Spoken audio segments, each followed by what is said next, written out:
Missed an episode of your favorite podcast? Choose from over a decade of content in our archives, not just the latest episode. All free at GCNlive.com.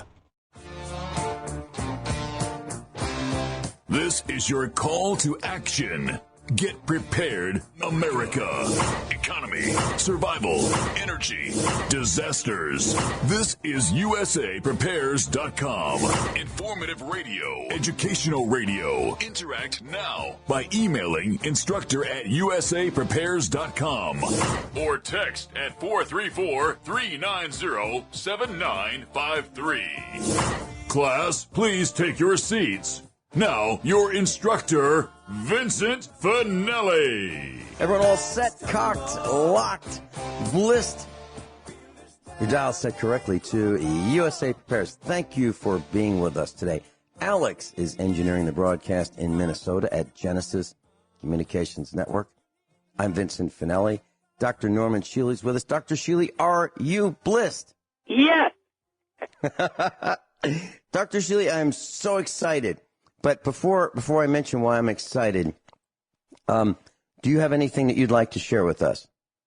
No, just average stuff. Okay. Do you want to go first? Oh, well, the one thing I had especially in mind is that probably the Weather Bureau has been wrong more the last 3 days than any time in history. Yeah. They missed every single prediction. Mm-hmm. Typical government. Yeah. And it's difficult to farm when you rely on those guys. Yeah, you do better just to look out the window. Yeah. Dr. Shealy, do you remember the Farmer's Almanac? Oh, yeah, I use it all the time. That's how I plant my garden, the old gardening calendar.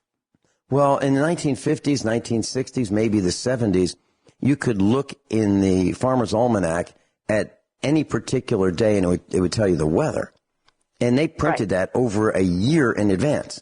They would tell you what the weather was going to be. It was predictable about back then. That was before we decided that we needed to change that. We needed to modify the weather to suit whoever had the highest and the bribe. The manufactured climate change and all the other government evil doings. Period. Right. Well, Dr. Shealy, over the weekend, I think I have completed all the required studying necessary for me to, and I'm petitioning Dr. Shealy here, necessary for me to receive my certification in the Dr. Norman Shealy School of Detachment. As our Australian friends would say, good on you, mate.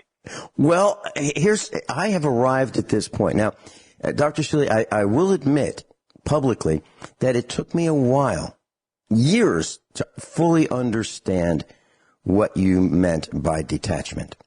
And let me tell you what I think it means, and you tell me if I've successfully completed my studies or whether I need to go back for, study some more. So I can teach by example. So here's an example. So I see something that one of our, friends, family, neighbors is doing that I know can be done better, easier, faster, smarter, less mistakes, cost less, in every way better, okay, based on my experience. And what I used to do is say, I've got a suggestion for you. You might want to consider doing it this way. And then the person might say, well, geez, let me talk it over with my family. I don't know, maybe. And then I'd see him again and I'd say, there is a better way. Well, maybe. Now, I don't do that. I only do it once. I offer advice once. Now, if that person kind of, well, maybe, I don't know, let me think about it. I don't do it anymore with that person. I offer no more advice, none, on any topic. If I see a friend who needs to get out of a jam, whatever the jam is, let's say they make a mistake and they need a phone call to be made because they don't know how to do it, I could say, and I have said, I'll tell you what, how about if I make a phone call for you? I know I can fix this. I know that I can get you that refund that you deserve. It's really simple. Would you like me to do that? Well, let me check with my wife. I don't know. Let me check with my husband. I only do that once. I don't do it anymore, even though I know that they haven't gotten that refund. Or a person I know is paying a higher amount for their telephone bill in our area, let's say a neighbor, and they're paying twice as much as I am, and the service is really bad. They don't get the same speeds I do on the internet. And I say, would you like me to help you? Here's what you can do, or here's what I can do, or I'll do it for you. If you want to come over, we can do it together from our kitchen. You can be the person who starts the phone call, and you can say, I'd like to hand it over to Vincent. He'll explain what's happening, and I can get him, a reduced rate based on poor service. Well, I don't know. Let me think about it. I don't do that anymore. I only ask once. So does that qualify for the Dr. Norman Shealy's School of Detachment certification? Yes. And it goes way beyond that, of course. Well, please share with us what you mean by that, because I think everyone needs to hear this. At least our class does. In other words, I think that 99%, and I'm being kind, only 99% of what the government does is crap. However, I'm not going to waste my energy trying to change it because I know I can't. And, it's going beyond friends and colleagues. It's looking at the broad picture of nuclear energy, of climate change, things that really can kill all of us. But, again, I'm aware of it, I acknowledge it, and I detach. The big picture. I'm sure you've heard of Ayn Rand's book, Atlas Shrugged. Oh, of course, yes. And Going Galt, and where John Galt was the character in this novel that pulled back from society. He said, I'm not going to give, like the government corporations, I'm not going to give industry who's in bed with the government corporations, I'm not going to give them any of my work. I'm pulling out, I'm not going to help them because they're oppressive. They're stealing from me, and they want to reward the incompetent. They want to reward the lazy. They want to reward those who are undeserving of the hard work of those who actually can produce work. So the more work you can produce, the more the system will take from you, demand from you, and the more they will give to the undeserving. So John Galt said, I'm not doing it anymore.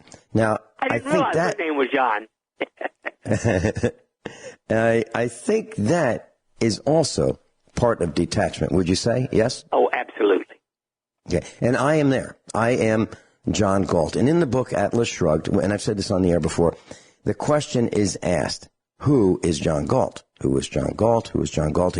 It's throughout the book, and you only find out at the end who John Galt is. And I really think it can be meant two different ways. Like, who is this person, John Galt? And then the other way of taking this is, who is John Galt? Meaning, are you John Galt in addition to John Galt? How many of you are John Galt? How many of you are behaving as John Galt? How many of you have had enough and you're not going to contribute to what they call the motor of society? And I am there. I'm not doing it. I will help those who want help, and if I believe that I'm interfering with their whatever they're doing, looking at their smartphone while I'm trying to help them, if they appear disinterested, I cut it off right then and there. It doesn't matter who they are. It doesn't matter. Right I'm on. not interested in trying to help people who do not want to be helped. That's what I'm saying. You got it. And Dr. Shealy, did you arrive at this thought of detachment because you read about it? Did you arrive at it because it was a necessity in your work as a medical doctor and surgeon? What led you to become detached or going Galt? Well, I honestly think it was learning autogenic training and practicing it back in 1972. In other words, when I learned about it in the fall of 1972, it quickly became obvious to me that this was an important way to reduce stress. And so I practiced it really religiously for 3 months. And now I just have to do it a minute or two a day. And that was that technique that taught me how to detach. And are you saying that by not detaching, you would consume yourself with, let's call it, worry, stress, anxiety, because of things that you could not control? Meaning, you could lead a patient to health, but they may not take that advice, which could cause you stress, because you'd say, gosh, if you just stop eating so much, he wouldn't weigh so much and he wouldn't have the heart disease. And yes, if I allowed myself to get upset over people's failure to take care of themselves, I'd been dead long ago, I think. Mm-hmm. Mm-hmm. And I was thinking about one of the things I might say this time when I go up for the fourth time before the membership of the Laclede Electric Cooperative.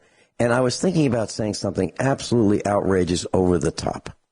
And that is saying to the audience of thousands of people, I care as much about you as you care about me. In other words, not a slither. Right. Because they don't care. They don't care. And then I would explain what I mean.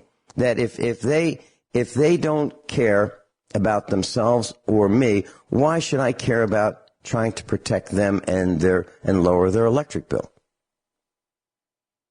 That's it in a nutshell. We've got Trevor calling from New York. Trevor, welcome. Good morning, gentlemen. How are you both? Great. What's up? Oh, just craziness in the world, and I'm wondering what stress does to our brain long and short term.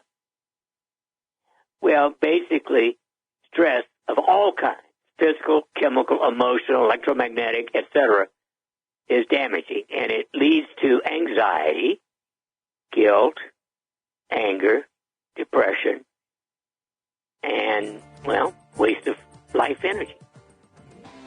Man. Trevor, we're going into a break, and in just a few seconds. Can you hold through the break? Because gladly. Yeah, and I've got a comment about your question. Very interesting what I've been observing lately. It relates to USA Prepares, the instructors in the class. We'll be right back. Class Dr. Norman Shealy is with us, medical doctor. Trevor in New York has called in. And Trevor, what you've asked intrigues me, and I'll tell you why. Over the last several months, I've noticed that I'll be thinking about something, and it'll be something I'm focusing on. And Joey in Michigan will call me, and I'll say, hey, Vin, I've been thinking about, and it'll be the same thing. Yeah. Or Rich Scheben will call me, and it'll be something I've been thinking about. Or I'll call them, and they'll say, hey, Vin, I was thinking about the same thing. And you're doing the same thing, because the first thing I wanted to talk about after the introduction of the broadcast was exactly what you're talking about, how our nation is under stress. And there's a documentary that I believe is going to air tonight on HBO. We don't get HBO, but it's titled One Nation Under Stress.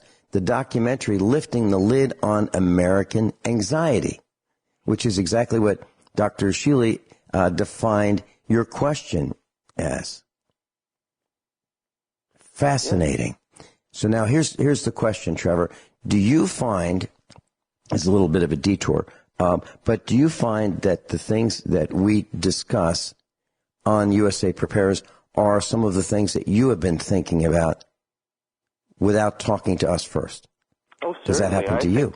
Oh, certainly. Synchronicities are all over the place. You just got to have your eye out for them, And Dr. Shealy, your thoughts? Yeah. Yep. Well, synchronicity is the spice of life to me. I like that. Okay. Trevor, you had some more that you wanted to talk about, I'm sure. Yeah. As Mr. Salente has said before, I think the fish is rotten from the head down, and I don't see what they're thinking don't see clear thinking from the people that are supposed to be in charge. Have you seen any clear thoughts? I mean, you were just talking about liquid, and they don't want to lower their prices. I try to get people to start gardens. They don't want to grow their own food. I just don't understand what people are thinking. What are they thinking? Have you noticed that actually a huge majority of people don't take care of themselves, period? I don't get it. I mean, they don't eat right, they don't exercise, they don't sleep right, they smoke, they're overweight. You know, that is irresponsibility. Yeah, and I had a very great example. You just brought up smoking. When I was a child, my father would bowl at a league, in a bowling league, and this was back when you could smoke in bars and restaurants and this and that, and the place would just be totally like there was a fire going on. And I'm wondering, people smoke cigarettes and other things in this country and all over the world. Is sitting in cigarette smoke good? Obvious question, but what does sitting in cigarette smoke for, say, 1 hour a day do to your brain? Well, it damages it. That's the easiest way to say it. And it depends, to me, on everything else in your life, because stress is additive. It's not just one thing, it's all the possibilities. Let's take that to the next level. Trevor, let's take that to the next level. So we know that if you fly in an airplane, the air is recirculated about 10 or 11 times before you get fresh air. Okay? Well, if you look at the school buildings today, they're building schools with windows that do not open. Do not open. So you don't have to worry about, the students climbing out the windows, right? But you don't get any fresh air, or you get the amount of fresh air that this system will allow to be in, the intake will allow for the whole building. So if you go to an office building and you sit there behind your computer and you're typing information and you're making appointments for other people or whatever you do in these office buildings, I'm not really sure what they do that's actually productive, but they have a whole bunch of people doing these things sitting behind computers, and they don't get up except to use the restroom once in a while. They just sit there, and they're in a controlled environment that's toxic because they're rebreathing the air that the others have breathed in and out. They're breathing in all that dust from all the clothes of the movement of the people and the visitors who come into the building. They're breathing the toxins that leach out of the carpeting and the paints and all the rest of it. And then you have the mold in the air conditioning system. That is toxic as well. So when we come back, Dr. Shealy, would you like to address that? Trevor, you're certainly welcome to stay with us if you'd like. I would love to. Okay, we'll be right back. Dr. Norman Shealy's with us. Trevor in New York is with us. And we've been talking about stress, and we've been talking about how it can impact us. And this documentary, if you will, this investigative report with Dr. Sanjay Gupta, that's going to be airing on HBO, I believe tonight, talks about events in our lives that induce stress. Like you're at work and there's this loud, obnoxious coworker. And you go, geez, I wish you'd be quiet. I'm trying to get some work done. The boss is going to be on me if I don't get this done. And that guy's just disruptive. He doesn't care. Or you get that phone call from a loved one with bad news. And what that does is, according to this article, is it drives up poor eating habits. It increases our potential to be rude to our friends and coworkers, and it causes a chain reaction. Dr. Shealy, your comments? All the same. Everything affects everything. Trevor, your thoughts? Well, I'm thinking maybe people aren't consuming enough water, so their brain's drying up. Well, that's part of it. Interestingly, I just had an email this morning from a man who said he started taking youth formula and was urinating too much. And I said, well, how much water are you drinking? And it turns out he needs to be drinking 9 glasses a day, and he's drinking 6 and won't increase. So he's roughly consuming 72 ounces or so? Well, 8 ounces being, a glass. Whatever your weight is in pounds, divide it by 2, and you need that many ounces of water. Yep, that sounds about right. And I have one more pretty pertinent question here. How important, in your opinion, do you think it is to be aware of things, even if they are scary? How important is that? Well, I think it's important to be prepared for those things for which you can be prepared. So, yes, indeed, you need to make an analysis. Can I do something about it? Okay, detach. But if there is something I could do, am I able to do it? You need to do both things. So consider your options and then plan accordingly. Exactly. Great. Trevor, yes, sir. Can you tell me and Dr. Shealy in our class an example of what you're talking about, things that are scary? Well, for instance, not having enough money to buy a 5-pound bag of wheat to make bread, which brings me back to, why not start a garden? Half the time it's free. Maybe you could ask your neighbor. I mean, truly, if it's as easy as putting a seed in the ground and putting sticks up to keep the deer away from it, that's not too hard.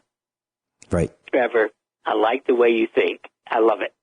Trevor, I couldn't have done it. Yes, sir? I've got a burning question for you. Sure. Would you mind telling us a little bit about Trevor? Whatever you would. Who is Trevor from New York? Well, my full name's Trevor Scott Keith. I was born in Rome, New York. I guess you could call me a millennial. I'm turning 28 this September, and I have come to realize that knowing things and being aware is a lot more important than having things. So I guess, well, you could have knowledge, so having awareness and spreading that awareness is so much more important than trying to propel yourself through life, because sometimes you need to pick other people up and try to inform them, because it feels good to help people. I mean, Dr. Shealy, would you consider that you can get oxytocin from helping somebody? Maybe walking. That's a wonderful question, Trevor. Yes.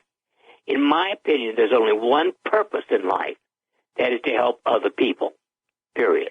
Now, you have to take care of yourself so that you're able to help other people. Mm-hmm. But yes, oxytocin is created naturally if you care. Perfect. Now, Trevor, I'm fascinated with the way you are articulating your thoughts and your knowledge base. And I've been chastised a little bit around the house because I use the word millennials. And what I mean is most millennials. I don't mean all millennials. Obviously, you're not in that group that I'm thinking about that doesn't know how to do much. What is it that happened in your life that has exposed you to this thought process where you're looking at everything? I can tell you're a really bright person. That, by the way, that's why I invited you to call in. I got your email, and I was fascinated, and I responded the minute I saw it. I stopped everything to respond to you. So what happened to cause your awareness of things are not as they really seem? I'll give you one story that will either shake you in your seat or will make you think, wow, synchronicity and the unseen. There's things going on around us all the time. We don't even notice it. From a young age, my grandmother was a very, you could say psychic. She just had something about her. And I think that it skipped a generation, and I've got her intuition, and I just feel that I've always known there's something more to every story. Somebody can tell you the story, but you really got to do your own research and be your own individual, because humans are very fickle naturally, and I feel that you need to trust but verify. That's all. Trevor, I just want to say thank God there are people like you, whatever generation. Yeah. Because intuition really is critical to survival. Well, how would Doc Ram put it? You're not what you eat, you are whom you feed. So that goes back to water and food. And once in a while, maybe you should fast, because you'll think clear and you'll be motivated to get tasks done throughout the day. Oh, just let me ask you one more thing. What's your birthday? September 14, 1991. Ah, okay. You are a well-organized person. Oh, kind of cursed and blessed by Mercury. I got to go around the sun quickly. I got to figure out stuff. I got to tell people things. It has to happen. Good on you. Trevor, I don't know if you're aware of this or not, but Dr. Shealy, I can tell, is as intrigued with you as I am. And if you wouldn't mind, you've got my email address. Would you send me your phone number? I'd love to chat with you. And would you consider joining the faculty of USA Prepares and sharing with us some of the things that you see coming from your vantage point as a millennial, things that you like, things that you don't like, things that you see going right, things that you see not going right, and what we can do about it. Would you consider doing that? I would love to. I would be honored. Okay. Next Great. question. Did you think that we might ask you that? I did, but I didn't want to be conceited, so I came. I wanted to approach the situation with, how you say, just a little bit less chutzpah, I guess you could call it. Trevor, I've probably got unending questions for you, but I've always asked the faculty members privately this question, people that have just joined the faculty. So let's ask you around this discussion worldwide. I've asked each member of the faculty individually, have you felt something, and I've called it an out-of-body presence, something guiding you, something telling you, something giving you that nudge that you need to share information with others in this kind of a format, meaning to be an instructor? All of us have. Have you? Not necessarily. I've known that I must speak up, because if I don't stand up for my neighbor, who will be there to stand up for me? Well, I would like to suggest that intuition is part of what Vince is talking about. Yes. Yes. Well, most definitely, that we have to trust our gut, our first instinct, because you could save somebody's life. And that's, like you said, we're here to help. I mean, that's really what it's all about. It's not about you. It's about the whole, the community. Trevor, did you go to school in upstate New York? I graduated from Rome Free Academy in 2009, and I went to Mohawk Valley Community College. And I what live in did the you? Adirondack State Park right now. What did you concentrate on? Culinary art, because my mother had told me one day, so you want to go for drawing and painting, huh? So, Picasso? Mm-hmm. You don't want to be poor, right? And I was like, well, not necessarily. And she's like, well, you're very good at cooking, so why don't you focus on a field that's applicable to life? Mm-hmm. And you can draw and paint on a plate. Exactly what every cook told me growing up. They said, this is artwork too. And I always put it off, young man, strong in the head. And I'm grateful that I had the influences in my life, not just my parents, but the cooks and chefs that trained me. I can only be but grateful. That's all I can be. What do you mean by strong in the head? Do you mean you don't take direction well? You could say that. I take direction from the proper sources. Dr. Hey, Shealy, good on you, Trevor. I am absolutely fascinated with this young man because he's exactly like the rest of us, which is why I invited him to be on the faculty. He doesn't take direction well. He thinks outside the box. He asks lots of insightful questions. He's probing. He's articulate. He's bright. I have to believe he's honest and has integrity. Those are the characteristics of the faculty and class of USA Prepares. And gives us hope for the millennial and the next generation. Yeah. I think there is hope, because we have to have it in order to get by. There's no other way. We have to hope that things can be better. Oh, and I wanted to tell you, I don't have a pillow between my knees. I'm actually sitting here comfortably talking to you, so this must be I thought I was going to be nervous and it was going to be shaking, but I'm just probably shaking because it's a little chilly outside. Oh, wonderful, Trevor. I'm absolutely fascinated with this young man, Dr. Shealy. I'm so glad you called. Yeah, well, thank I am you. too. I'd like to give somebody else a chance to chime in, though, if someone else has called in. Okay. Trevor, thank you so much for being with us. And please email me your phone number. I'd love to call you. It probably won't be today, but in the next day or so, I'll call you and let's talk and let's get you on the air. Yes, sir. I appreciate the time and the offer, and God bless everyone. And the same to you, Trevor. Thank you. Bye-bye. Trevor, thank you. Dr. Shealy and I'll be right back. Is with us, normshealy.com, normshealy.com.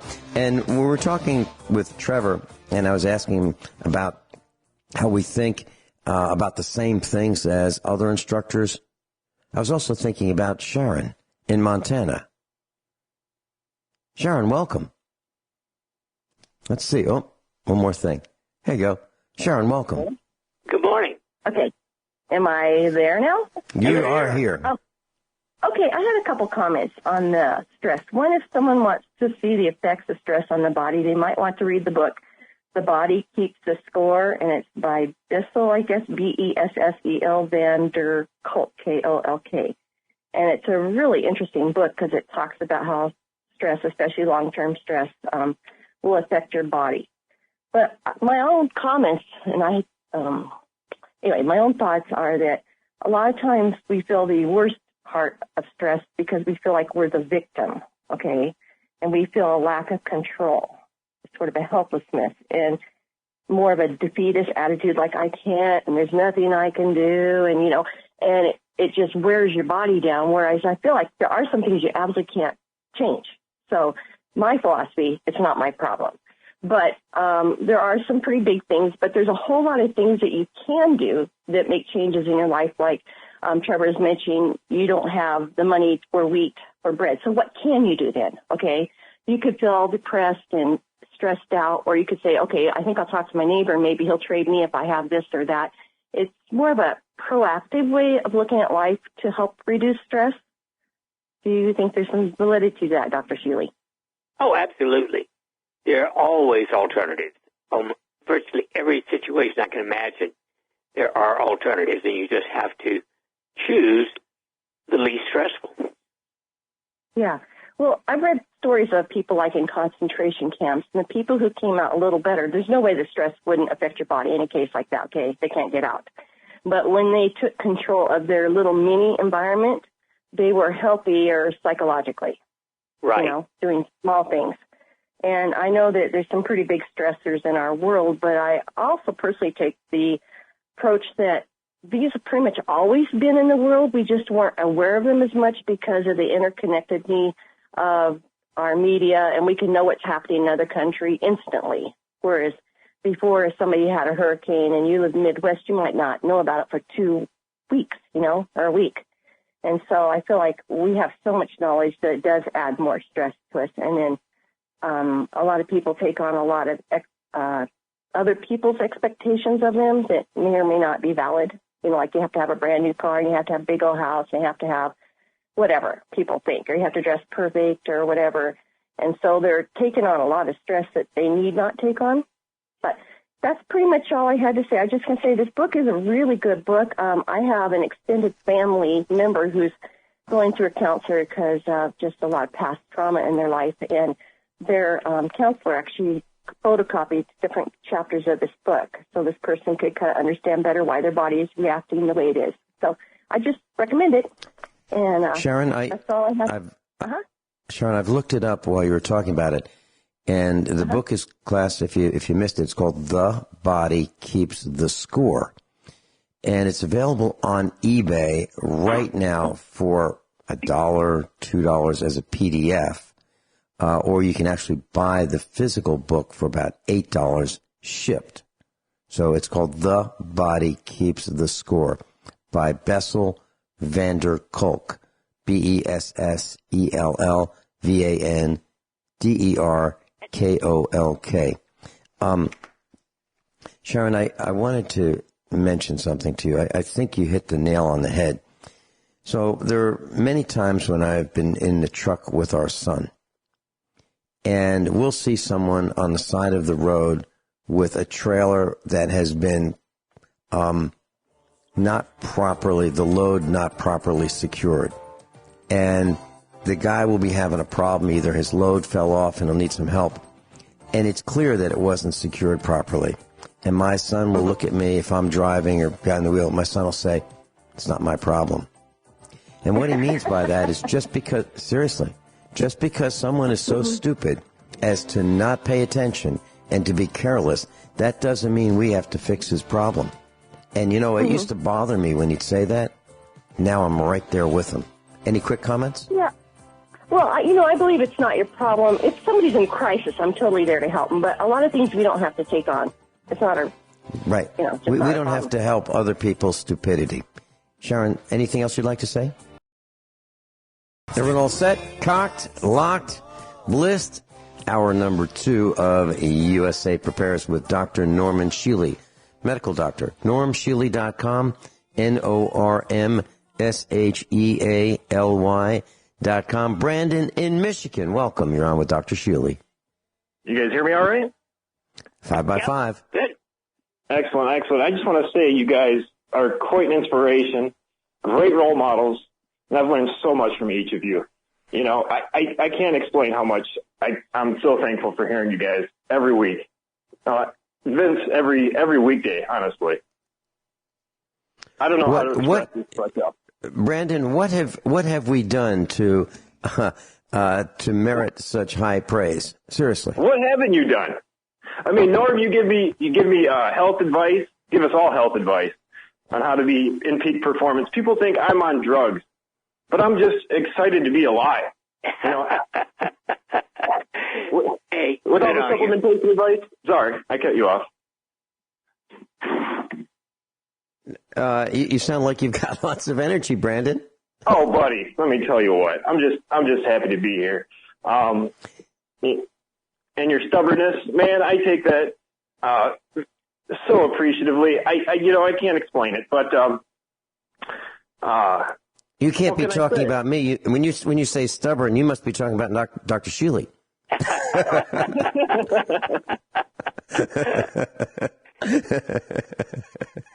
What do you mean by stubbornness? Not just continually questioning folks, that say it's got to be this way. Well, no, I don't really think so. It could be a different way. I think a lot of people are stuck in the mindset that we have to live life a certain way. We have to be a certain way. If we're depressed, it's we need a drug for that. But I think a lot of people just aren't happy because they're not fulfilling themselves. They're not fulfilling their true desires in life. If I can find my 4th grade report card, I should probably read some of the comments that my teachers made about problems that they had with me. That little area, you have different letter grades based on different subject areas. And then there was a comment section, and my comment section was always full about the things that I didn't do according to my teacher's wishes. It was always full of those kinds of comments. Like, it would be nice if... Too bad we were in a class together somewhere along the way. Yeah. Really torn it up. Yeah, things like it'd be nice if Vincent paid attention in class, or, it'd be nice if Vincent did his assignments as assigned rather than the way he felt like it. Those kinds of things. So how were your grades? It'd be nice if... well, my grades were typically B plus. I got some A's if I was really interested in the subject matter. But I was more interested in other things rather than what I was assigned to do. Like, for example, in English writing class at the university, I got A's for my writing, but there would be a comment next to that it was not what was assigned. Well done, but you didn't do what I told you to do. And I've been like that for a very long time. And, I've got these records to prove it. And it's not like I've been trying to be contrary. I just see so many things that I think could be done better. I think people could do more important things. And that's how I've been living my life. And that's why I'm writing my little book, And I would love to model what I'm writing after Dr. Shealy's book, which I have in front of me, called The Illustrated Encyclopedia of Healing Remedies. Over 1,000 remedies for the prevention, treatment, and cure of common ailments and conditions by C. Norman Shealy, M.D., Ph.D. I have two of these in the studio right now, and I bought, well, one of them I think came from my mom. She must have had it. And I bought another one for Dr. Shealy. I'm going to bring, Dr. Shealy, are you going to be around today, in the clinic? Yeah, all day. Okay. May I stop by? Well, of course. Okay. And a couple things. I also have the lime. I mentioned to you months ago that we're having lime delivered by dump trucks, and we have that. I'd like to bring you a bucket of lime, which has high magnesium content. Oh, my! Would it be okay if I brought that? Love it. Thank you. Okay. Would you also like me to get a bucket of biochar, which would be wood ashes? It's not industrial waste. It is just hardwood ashes. And okay, I'll bring you a bucket of each. Okay. So, Brandon, what else can we do for you? Oh, gosh. Well, one thing I haven't heard recently, and I moved out to a little property where I got some land, planting some gardens, and I tap trees out here. I haven't heard you guys talk at all about sap production and syrup production. Well, okay, we haven't. We have not. In almost 8 years, that's something that we have not talked about. Are you knowledgeable in that area? To an extent. I'm just a small-scale producer. I don't go and sell the product, but I like to boil it down. Mainly, I just do box elder trees, which is a cousin of the maple. And even the sap is regarded as a delicacy in a lot of places. Would you send me an email, please, and send that to Vincent at usaprepares.com, usaprepares.com, Vincent. That's easy to remember. And send me an email with your phone number, and we'll talk about getting you on the air to talk about tapping trees. Seriously, we've never done that. And I'm so glad you mentioned that, because that's something that we need to know how to do. And this is the time right now, especially when we got the temperatures fluctuating up and down. It may not be applicable to your location being in Missouri, but here in Michigan, everything is going right now. Brandon, how did you find us? I think it was on Gibson's site. Ron Gibson? Yeah. Yep. Yeah. Have you ever met him? No, sir. He is truly a gentleman. He is kind. And that guy takes a beating, absolutely takes a beating. He used to put on Alex Jones, Mike Rivero's broadcast, and USA Prepares on the Ron Gibson channel. And the trolls that are on the internet beat him up. YouTube puts commercials on the videos, and Ron gets beat up for the commercials that YouTube puts on. He doesn't do it. YouTube does it. He gets beat up for things that people say on the broadcast. He doesn't deserve any of it. He does this out of the kindness of his heart, and he gets beat up by these trolls. These are the kind of people that... Excuse me? Wait a minute now. When you get beat up, that means you're doing probably the correct thing nowadays. You got it. Well, it's not so bad if they beat me up, but I take exception to people beating up our instructors who are volunteering their time. I really take it as an exception. And, if I find those people and they need my help and they're beating up our instructors, I have no inclination to help them. None. And that's because there's no reason for people to be mean and to play dirty tricks on people. It's just like the people who call themselves fans of ball teams. So they'll go to a baseball game and they'll sit in the stands. They'll try to get a position where they're really close to the field, and they'll throw D-cells or batteries at the players. Those aren't fans. Those aren't fans. I mean, I equate these internet trolls to that same kind of sickness. Well, look, they have it on national celebrity, if you will, the entire leftista organization gives them the example. Mm-hmm. Mm-hmm. Brandon, what else can we do for you? One last thing, gentlemen. I always talk about when you recommended these are just men with tight pants scoring on one another, slapping each other's butts, wearing a certain color. I always remember those lines, and bring them up, and people just look at me like, okay, But I thank you once again. I'll give you an email. I'll give you a holler. We'll keep in contact. Well, Brandon, thank you. Thank you so much for being with us today. Have a good day. Wasn't that nice? Wasn't that nice? That was Brandon in Michigan. Dr. Shealy, I had a question from one of our students.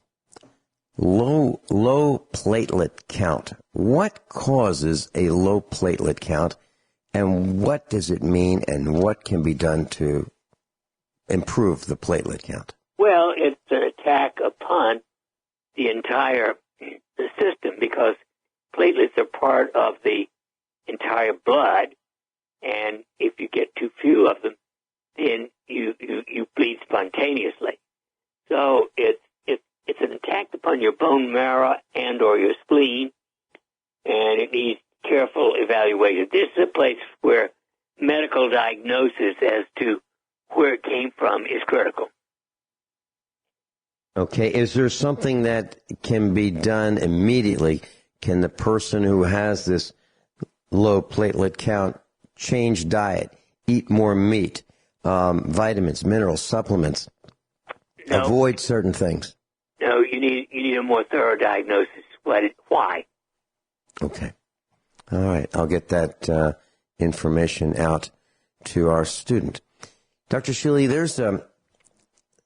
was an article, actually there's many articles about this. It's about the corruption and the bribing of people in the educational system. I'm talking about higher education. I'm talking you mean about Harvard? Well, Harvard wasn't mentioned yet, at least not that I've seen. But there are celebrities, people of vast wealth, who have paid enormous amounts of money, like $600,000, to get their undeserving, unqualified child into major universities. Talking about the corruption in education. So, according to what I've learned, there's about $25 million that has been funneled to coaches at the university level. I'm talking about major universities like University of Southern California and Georgetown, Wake Forest. And so what's happened is wealthy parents have paid bribes, and some of these bribes have gone through what appears to be a charity. And ultimately, the bribes go through the charity and to the people in positions of power to make decisions at the university level. And we're talking about $25 million going to just coaches. Okay, the University of Southern California athletic director received $1.3 million. Georgetown University. Legacy students account for an estimated 14% of Harvard's undergraduate population. In other words, 14% of those entered are there because their part was bought by a wealthy parent. Mm-hmm. Dr. Shealy, is that why we see buildings with people's names on them? Well, they claim that's not part of the scam. It's actually that is considered, almost okay. But when they pay without giving a building, that's considered buying it. Mm-hmm. Interesting. It's a thin line. Dr. Shealy, have you seen or heard of cases in medicine where undeserving children of the wealthy are pushed into the system by their parents, where deserving, hardworking young people who've actually earned their way in don't get in because that slot is taken because of a bribe? I haven't personally seen that. I know it takes place, but I don't have any details. Mm-hmm. Okay. Well, this is a sore point for me, a pet peeve, because I remember pumping gas in 1971 at a gas station, an independent Texaco station in a small city on the East Coast, when I wanted to go to a university that taught teachers. And this young man pulled up in his car, and he had the decal from that university on his back window. And I asked him how he did on the test, and he didn't take the test. And he was a black man. And class, when I use words like black and white, and I describe race, it's not to pick on anybody. I'm just telling you the truth. So that was the time in American history where the government insisted that we make reparations to those who were of a particular group. And that time it was the blacks, and they were able to get in to the universities because they were black, whereas others like me who were not black were not able to get in because we were making up for lost time. And that's a problem. And I don't think that it's fair to let people in because of a group that they're in. I just don't think it's fair. And it really, really angers me that the wealthy buy their children a path because they've been able to bribe weak individuals who will let their children in. It really bothers me.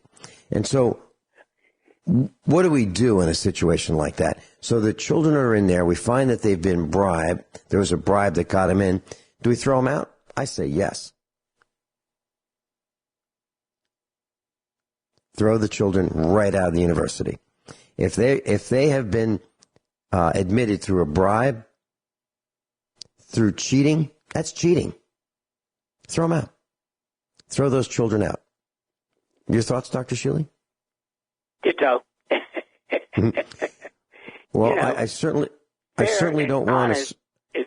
Fair and honest is equivocal, unequivocal. I mean, you can't distinguish based upon money what's fair. One of our instructors is a dentist. His name is Dr. Howard Shane. Dr. Shealy knows Dr. Howard Shane. And Dr. Howard Shane said to me one time, Vinny, what do you call the medical student who graduates and he's last in his class? What do you call him? Doctor, right? Isn't that true? Graduates last in his class. He's still a doctor. We'll be right back. Dr. Norman Shealy is with us. Joey in Michigan, welcome.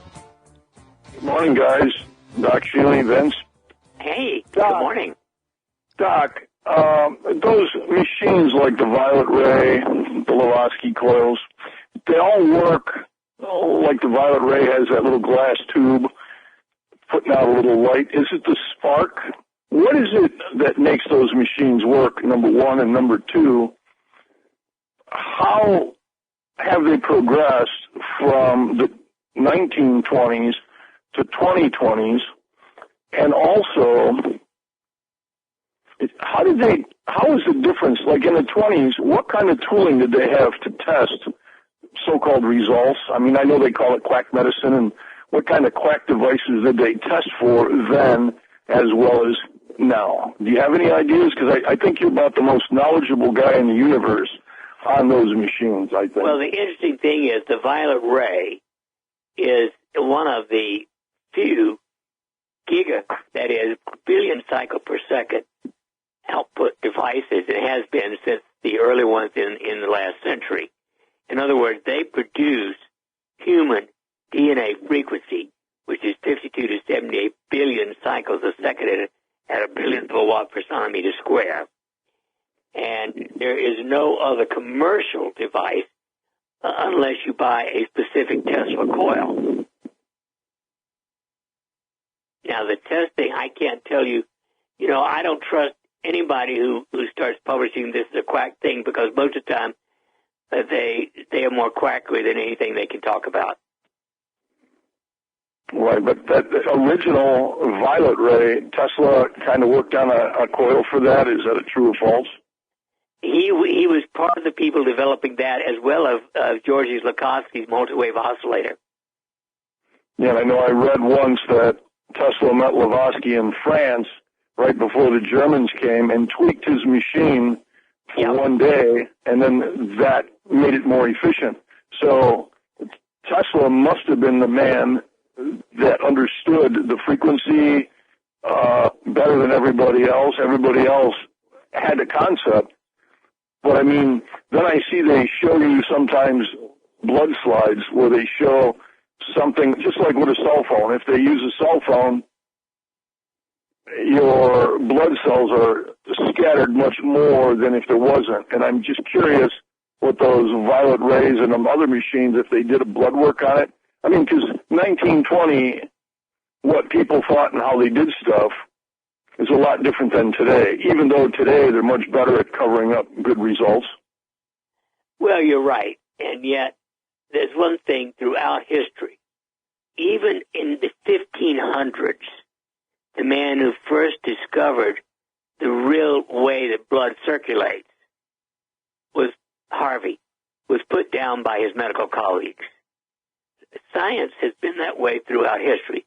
Ignaz Philipp Semmelweis, who proved that doctors were spreading peripheral fever because they didn't wash their hands between autopsies before they went to work on patients, was ignored by his colleagues. So I've got to say, Dr. Jan Ioannis, or something like that, a Greek professor, wrote about 10 years ago, 95% of scientific articles are flawed. And so basically the scientific community has its head up its or something. They, in general, they ignore everything except what they want to push. Sure, it's their form of distraction. It's like the Mueller report, the same kind of nonsense. Yep, that's a very good visual of it. The major minerals other than magnesium that will keep your electrical field enhanced, what would you say they are? Well, obviously, magnesium is one of the big ones. Potassium is probably second. Sodium would be third. Particular kind of sodium or just sodium in general? Yeah, just sodium in general.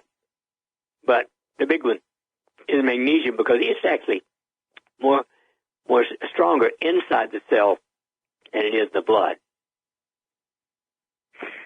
And the whole body is an electrical field, yes or no? Yeah. So as long as you're alive. Right. It's just like a battery. Once the charge leaves, you leave. Yep. So by keeping your pH in a correct pattern, keeping yourself properly mineralized, and then as well, some form of electrical, I mean, you can get electrical current from the sunlight, just like a plant does. I mean, everything works off of energy. So what's the simplest form of energy you can get just out in nature?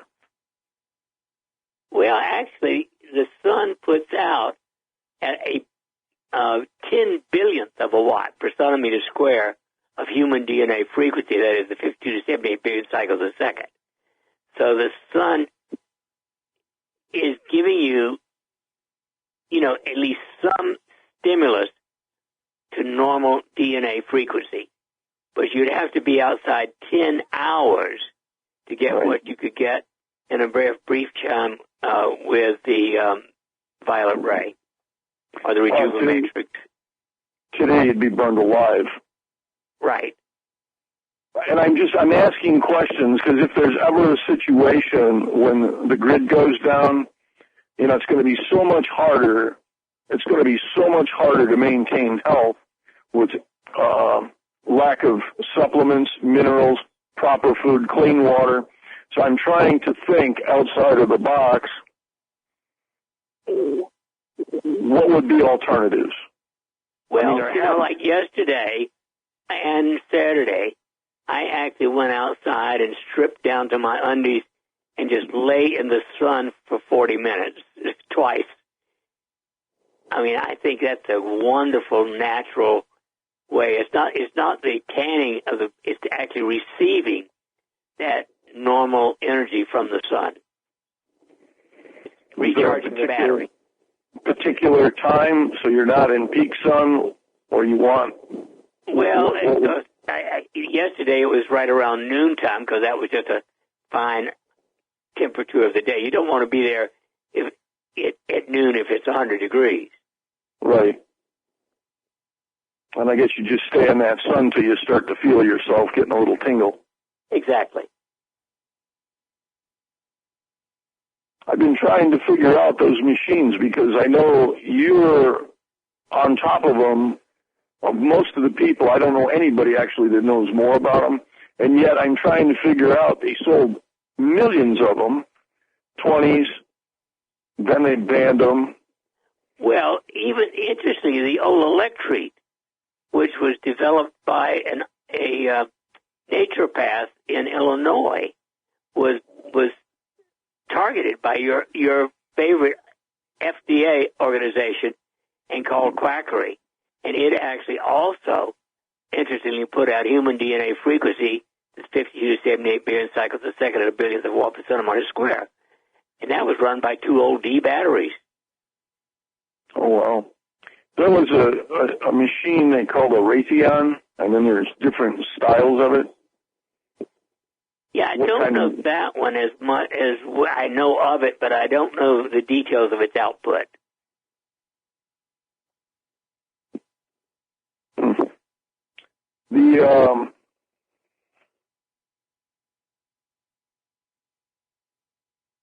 So to your knowledge, there's no simple test that if you were, whether you're laying in the sun, whether using the violet ray, rejuvenite, there's no simple test outside of, like when you're checking your telomeres, that's obviously blood work. But is there any, again, we're back to that story when there is no simple test, or there is no formal test, it's only going to be simple.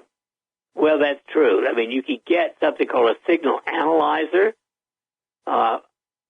Back in the mid-90s, about 1995 or 6, I bought a device to measure these subtle energies. You know, it was like $56,000 to buy the measurement equipment. And today, the most efficient way, the Rejuvenite or Rejuvenatrix mattress that you have, you're pleased with, and some of the old Lavotsky stuff was acceptable? Yes, that is true. And that's all because of frequency, that's all because of the balance of the frequency, the 50 exactly. It's the 80, quantity and the frequency. Okay. Very interesting. You guys, I caught Trevor this morning, and I have to applaud him that there's a person of his age out there that thinks like him, and my first thought was he must be a very old soul. Because, I'm with you, Joey. Absolutely. I mean, there's nobody... Joey, you're talking about Trevor? Yes. You're talking about Trevor from New York? Yep. There's nobody that's as articulate at his age that I've heard, unless they are of an old soul, and I mean, not just 1 or 2 trips around the park. So, yeah, that was refreshing, and I know, Vince, how many times you and I have talked where you're just about ready to quit the radio show just because nobody, and it was refreshing today to hear the number of people that called in thanking you for putting the show on, and then a person like Trevor, how he has apparently been listening to the show. So, you know, we go back to the ratings, and, you know, the ratings are people are learning, and people are awakening.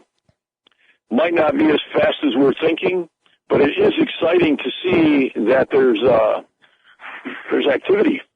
There's hope. Lots of it. And, I mean, without it, I guess it doesn't work too well. Dr. Shealy and Joey, I'll tell you this, that Trevor set a record today. I have never invited someone so quickly to become an instructor as I did with Trevor. It's never happened. I was so impressed so quickly. I really was. It was refreshing. It's delightful. And I have a feeling we're going to hear from him in, let's say, about 3 weeks when we have our first opening. Joey, do you have any more questions? No, I'm all set. Thanks, guys. I appreciate it. Thanks for calling. Have a good one. Yes, Thank you, as Joey. well. All right, Dr. Shealy and I'll be right back. Class, Dr. Norman Shealy's with us. If you'd like to go to his website, normshealy.com, NORMSHEALY.com. And if you'd like to take the same supplements that I take, I've got them right here in the studio. Take them every day. Dr. Shealy's Essentials. And you can order them on the website. And I also take Dr. Shealy's Youth Formula. Absolutely fabulous. I feel so much better when I take it. And I've experimented. What happens if I don't take it? I don't feel as well. I really don't. So if you want to take a page out of my book, Dr. Shealy's Youth Formula, this is not a commercial. This is an endorsement. And Dr. Shealy's Essentials. And you can buy them at the same place I do. You can get them at his clinic in Springfield, Missouri, or you can order them from the website, normshealy.com. One quick message. Mrs. Finelli and I have been watching a television series that I wholeheartedly recommend. It's on Netflix, and we're watching the old, we'll call them seasons. It's called Heartland. 2007 is when it started, and it's currently running its 12th season. It's a television series produced by CBC, the Canadian Broadcasting Company. It's an outstanding series. It's set in Canada. It's about a ranching family. It's heartwarming. It's for all ages. It's something that Hollywood could never produce. Impossible for Hollywood to do it. Why? Because there's no nudity, there's no profanity, there's no sex scenes. It is absolutely brilliant. And there's a lot you can learn from this about communication, lack of communication, family, working together, not working together. And Hollywood has been rocked by pedophilia and sex scandals. Hollywood should take notice. We don't need your perverts anymore, Hollywood. We don't need you. And if you look at some of the productions from CBC, truly outstanding. This is just one. So I just wanted to mention that, Dr. Shealy. Any comments about how far we've gone off the rails with the perversion from Hollywood? No, it's deeper than the Himalayan mountains are tall. Okay. There's information on the internet that I've been reading about, well, things that we would call superfoods. But here's the problem, class. And I'd like Dr. Shealy's opinion on this. Dr. Shealy, pesticide residue is found in 70% of United States produce, and kale, which I love, 92% of kale has pesticide residue. Even if you wash it, even if you soak it in a vinegar solution or a Nixol solution and then wash it off again, pesticides are still there. And the pesticide that was most commonly found is a pesticide called Dacthal, D-A-C-T-H-A-L, D-A-C-T-H-A-L. And it was detected in about 60% of the kale samples. Dacthal is banned in Europe, and it's classified as a possible carcinogen in the United States. So there are foods that we're concerned about, and they're considered the dirty dozen for 2019, and here they are. Strawberries is number one, the dirtiest in terms of pesticides. Number two, spinach, breaks my heart. Number three, kale, breaks my heart. Nectar, actually all of these do. Number one, strawberries. Number two, spinach. Number three, kale. Number four, nectarines. 5, apples. 6, grapes. 7 is peaches. 8, cherries. 9 is pears. 10 is tomatoes. Number 11 is celery. Number 12 is potatoes. Dr. Shealy, What are we going to do? Well, Vince, even if you raise it on your own farm, you get some of that stuff because it's in the rain. 65% of the rain in this country has Roundup in it. I don't know about the concentration of these other poisons, but thanks to your federal government, we are being slowly poisoned to death. We are being slowly poisoned to death. You heard it. Again, you heard it. We've been talking about this for years. Dr. Shealy has been ringing the alarm. Class, now is the time to start working on your garden. Right now. And keep it within, let's say, 50 feet of your back door. Don't put it in the back corner, because you're not going to go there. Put it close. And if you have to make a garden in a bucket, do that. Dr. Shealy, thank you so much for being with us. Always good. Have a good one.